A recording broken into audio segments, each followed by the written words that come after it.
Hello friends, Akshita commerce classes के YouTube channel में एक बार फिर से आप लोगों का हार्दिक स्वागत है। आज क्लास 11th का एक बहुत ही इम्पोर्टेंट चैप्टर, सबसे लास्ट चैप्टर है ये, फाइनेंशियल स्टेटमेंट विद एडजस्टमेंट, जो हम स्टार्ट करेंगे। बच्चों, यह चैप्टर आपके ईयरली एग्जाम के लिए बहुत ज़्यादा इम्पोर्टेंट है, क्योंकि इसमें से काफ़ी ज़्यादा क्वेश्चंस देखने को मिलते हैं। अब इस चैप्टर के अंदर टोटल 23 एडजस्टमेंट हम पढ़ेंगे। 23 एडजस्टमेंट पढ़ेंगे। अगर आरबीएससी वाली बुक से देखें तो आरबीएससी वाली जो बुक है उसके अंदर 11 एडजस्टमेंट उसके अंदर होंगे आपके, और सीबीएसई वाली बुक में टोटल 23 एडजस्टमेंट है। तो प्यारे बच्चों, चलो स्टार्ट करते हैं विदाउट वेस्टिंग टाइम। चलिए, सबसे पहला एडजस्टमेंट है क्लोजिंग स्टॉक। देखिए, क्लोजिंग स्टॉक क्या होता है? सबसे पहले तो आपको पता होना चाहिए, क्लोजिंग स्टॉक वो स्टॉक होता है जो हमारे एंड ऑफ द ईयर हमें गिवन होता है। मतलब वो स्टॉक जो साल के अंत में दे रखा होता है वो हमारा क्लोजिंग स्टॉक होता है। साल के एंड में दिया हुआ स्टॉक क्या होता है? Closing stock. तो जो हमारा अनसोल्ड स्टॉक होता है, unsold stock at the end of the financial statement, यानी एक साल के एंड में जो हमारा स्टॉक गिवन होता है, that is called closing stock. अब ये क्लोजिंग स्टॉक का एडजस्टमेंट कैसे किया जाएगा, थोड़ा ध्यान से समझो। देखिए, दो बातें हैं। नंबर फर्स्ट, पहला हम लेके चलते हैं कि अगर ये आपका जो क्लोजिंग स्टॉक है, closing stock is given in trial balance, अगर आपका क्लोजिंग स्टॉक ट्रायल बैलेंस के अंदर गिवन है, तो बच्चों याद रखना, वो सारे ट्रांजैक्शन जो आपको ट्रायल बैलेंस के अंदर गिवन होते हैं उसका एडजस्टमेंट एक ही जगह किया जाता है, ठीक है। लेकिन वो एडजस्टमेंट जो ट्रायल बैलेंस के नीचे गिवन होते हैं अदर इंफॉर्मेशंस में, जैसे ये आपका ट्रायल बैलेंस है, अगर ट्रायल बैलेंस के नीचे की साइड में, मतलब यहाँ पे इस जगह नीचे की साइड में आपको जो एडजस्टमेंट गिवन होंगे, यहाँ जो एडजस्टमेंट दे रखे होंगे जो हमें करने हैं हमारे फाइनेंशियल स्टेटमेंट के अंदर, ये वाले, ये जो एडजस्टमेंट होते हैं, ये जितने भी एडजस्टमेंट हैं ये कम से कम दो अकाउंट को इफेक्ट करेंगे, टू साइड इफेक्ट होगा इनका, दो जगह जाएंगे। मतलब नीचे जो अदर एडजस्टमेंट में जो जो हमें चीज़ें दे रखी होगी वो टू साइड इफेक्ट बताएगी, मतलब दो जगह जाएगी, ठीक है। लेकिन जो ट्रायल बैलेंस के अंदर गिवन होंगे, यहाँ जो चीज़ें दे रखी है ये एक ही जगह जाएगी, मतलब वन साइड इफेक्ट होगा।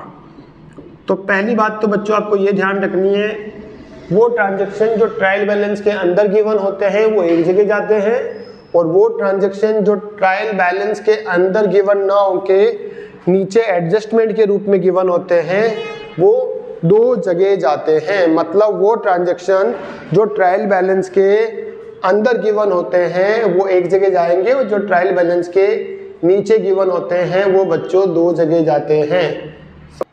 क्लोजिंग स्टॉक कहाँ गिवन होता है? ट्रायल बैलेंस के अंदर अगर क्लोजिंग स्टॉक है तो हमारी जो बैलेंस शीट होती है बच्चों, बैलेंस शीट, उस बैलेंस शीट के एसेट साइड में, देखिए ये हमारी लायबिलिटी होती है इधर, और ये हमारी बच्चों एसेट साइड होती है। तो एसेट साइड में हमें यहाँ दिखाना है क्लोजिंग स्टॉक, ठीक है, यहाँ पे। तो एक ही जगह जाएगा, एसेट साइड में जाएगा, बिकॉज ये हमारे बिजनेस की करंट एसेट्स होती है, ठीक है। दो में हम लिखते हैं, अगर आपका closing stock is given as adjustment, अगर आपका क्लोजिंग स्टॉक एडजस्टमेंट के रूप में दे रखा है, मतलब ट्रायल बैलेंस के नीचे दिया हुआ है, तो फिर इस क्लोजिंग स्टॉक को आपको दो जगह दिखाना होगा। कितनी जगह दिखाओगे? दो जगह। एक तो आपको दिखाना पड़ेगा इस क्लोजिंग स्टॉक को जो हमारा ट्रेडिंग अकाउंट है, ट्रेडिंग अकाउंट, उसके क्रेडिट साइड में, कौन सी साइड में? क्रेडिट साइड में दिखाएंगे, मतलब सेल्स से नीचे, सेल्स के जस्ट नीचे की साइड में क्लोजिंग स्टॉक दिखा देंगे। और एक हमें दिखाना होगा बैलेंस शीट के एसेट साइड की तरफ। ठीक है बच्चों, एसेट साइड। चलिए नेक्स्ट रहेगा इसमें, इसकी जर्नल एंट्री देख लो, जर्नल एंट्रीज। जर्नल एंट्री होती है बच्चों इसकी, क्लोजिंग स्टॉक हमारी एसेट होती है, क्लोजिंग स्टॉक को डेबिट करेंगे, closing stock account debit to trading account, to trading account. देखिए जब हम ट्रेडिंग अकाउंट बनाएंगे तो इसके क्रेडिट साइड में, मतलब इधर यहाँ लिख देंगे बाय क्लोजिंग स्टॉक। ठीक है बच्चों, तो इस तरह से क्लोजिंग स्टॉक को ट्रायल बैलेंस के अंदर गिवन होगा तो सिर्फ एक जगह दिखाना होगा, बैलेंस शीट के एसेट में। लेकिन वही क्लोजिंग स्टॉक अगर हमें ट्रायल बैलेंस के नीचे दे रखा है अदर इंफॉर्मेशंस में, तो दो जगह दिखाना है, एक तो ट्रेडिंग अकाउंट के क्रेडिट साइड में और एक हमें दिखाना होगा जो हमारी बैलेंस शीट होती है उसके एसेट साइड में। ठीक है बच्चों, तो ये हुआ हमारा क्लोजिंग स्टॉक। रहेगा आउटस्टैंडिंग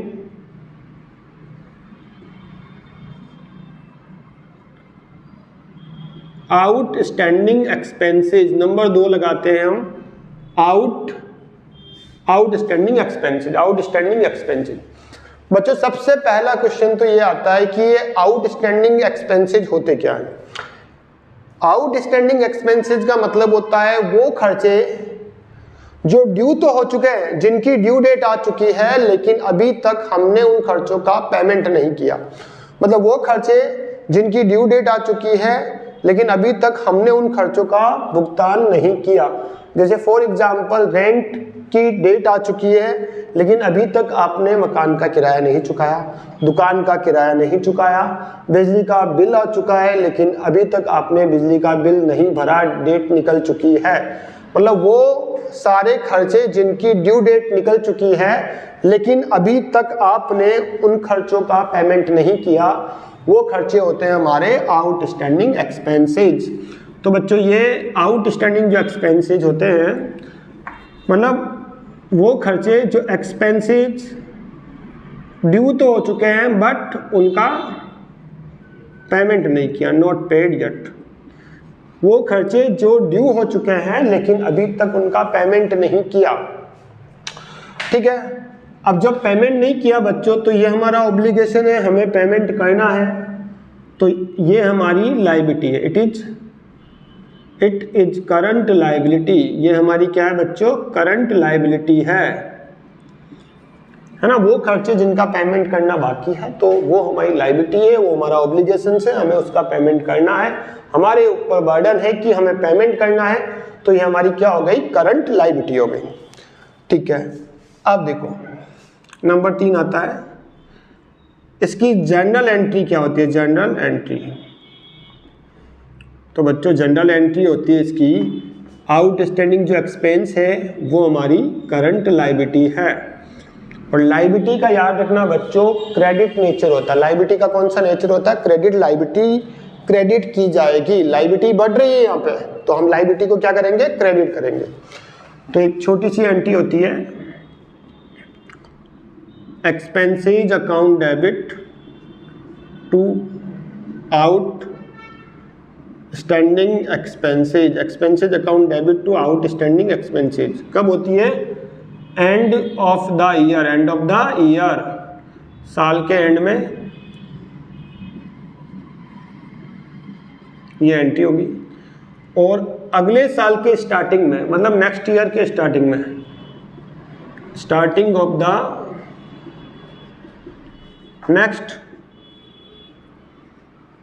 नेक्स्ट फाइनेंशियल ईयर, अगले साल के स्टार्टिंग में इसकी जस्ट अपोजिट एंट्री की जाती है। ये मान लिया जाता है कि ये खर्चा जो कि बाकी था वो नेक्स्ट ईयर के से पहले चुका दिया गया, मतलब आउटस्टैंडिंग एक्सपेंसेस पे कर दिया, तो इसकी रिवर्स एंट्री हो जाएगी, outstanding expense account debit to expenses, outstanding expenses account debit to expenses. ठीक है बच्चों, चलिए अब देखना हमें ये है कि ये जो आउटस्टैंडिंग एक्सपेंसेस है इसको हम हमारे फाइनेंशियल स्टेटमेंट में किस तरह से दिखाएंगे। तो बच्चों आउटस्टैंडिंग जो एक्सपेंसेस होते हैं उनको जब हम हमारे फाइनेंशियल स्टेटमेंट में दिखाते हैं, फाइनेंशियल स्टेटमेंट जब हम दिखाते हैं तो पहला पॉइंट ये रहेगा कि ये कहाँ गिवन है। अगर ये गिवन इन ट्रायल बैलेंस है, मतलब आउटस्टैंडिंग एक्सपेंसेस ट्रायल बैलेंस के अंदर गिवन है तो एक जगह जाएगा। मैंने अभी भी बताया था ट्रायल बैलेंस के अंदर जो ट्रांजैक्शन होते हैं वन साइड इफेक्ट डालेंगे और ट्रायल बैलेंस के नीचे जो इन्फॉर्मेशन दे रखी है वो हम दो जगह इफेक्ट डालने वाले हैं। तो अगर ट्रायल बैलेंस के अंदर दे रखा है तो वन साइड इफेक्ट डालेगा और हम इसको हमारी जो बैलेंस शीट है उसके लायबिलिटी साइड दिखाएंगे। कहाँ दिखाएंगे? देखो जी हमारे बिजनेस की लायबिलिटी होती है इसलिए लायबिलिटी साइड में दिखाएंगे। बट अगर फाइनेंशियल स्टेटमेंट बनाते समय आउटस्टैंडिंग एक्सपेंसेस आपको अदर इंफॉर्मेशन में दिया हुआ है या अदर एडजस्टमेंट में दिया हुआ है तो ऐसी स्थिति में, तो ऐसी कंडीशन में आउटस्टैंडिंग जो एक्सपेंसेस होगा वो दो जगह जाएगा, दो इफेक्ट डालेगा, दो जगह इफेक्ट डालेगा। कहाँ कहाँ डालेगा सुनिए जरा। अगर गिवन इन एडजस्टमेंट में गिवन है तो दो जगह जाएगा। कहाँ जाएगा? पहला तो वही है हमारी जो बैलेंस शीट है उसके लायबिलिटी साइड जाएगा। ठीक है बच्चों। और नंबर बी जो रहेगा बच्चों, नंबर बी जो रहेगा वो रहेगा जब हम ट्रेडिंग एंड P&L अकाउंट बनाएंगे तो ट्रेडिंग एंड P&L अकाउंट में ये डेबिट साइड के अंदर, किधर बेटा? डेबिट साइड में जो रेस्पेक्टिव एक्सपेंसेज में प्लस कर दिया जाता है ये आउटस्टैंडिंग एक्सपेंसेज। मतलब trading and profit and loss account के डेबिट साइड में जो खर्चा बाकी है उस खर्चे में ले जाके ये आउटस्टैंडिंग एक्सपेंसेस जोड़ दिया जाएगा। जैसे मान लीजिए रेंट आपका बनता है 15,000 रुपये, लेकिन आपको मिला कितना? रेंट बनता है, जैसे आपका रेंट बनता है, टोटल रेंट बनता है 15,000, लेकिन रेंट मिला कितना? रेंट पेड कितना किया आपने? रेंट पेड किया 12,000। बाकी कितना है रेंट? आउटस्टैंडिंग रेंट कितना है? आउटस्टैंडिंग रेंट वो है आपका 3,000। ठीक है। तो ये जो 3,000 रुपये हैं ये वाले, ये एक तो बैलेंस शीट के लायबिलिटी में दिखा दो आप, और फिर उसके बाद जब आप ट्रेडिंग एंड P&L अकाउंट बनाते हो तो उसके डेबिट में यहाँ लिखोगे टू रेंट 12,000, और इसके अंदर आपको ये आउटस्टैंडिंग जो रेंट है, आउटस्टैंडिंग रेंट वो आपको यहाँ पे 3,000 प्लस कर देना है। तो टोटल कितना हो गया? 15,000। तो इस तरह से आउटस्टैंडिंग एक्सपेंसेस का हम हमारे फाइनेंशियल स्टेटमेंट में एडजस्टमेंट करते हैं। तो बच्चों आज हमने ये दो एडजस्टमेंट सीखे हैं। आगे इसके आगे वाले जो इतने भी एडजस्टमेंट होंगे वो हम डे टू डे आपको सिखाते जाएंगे।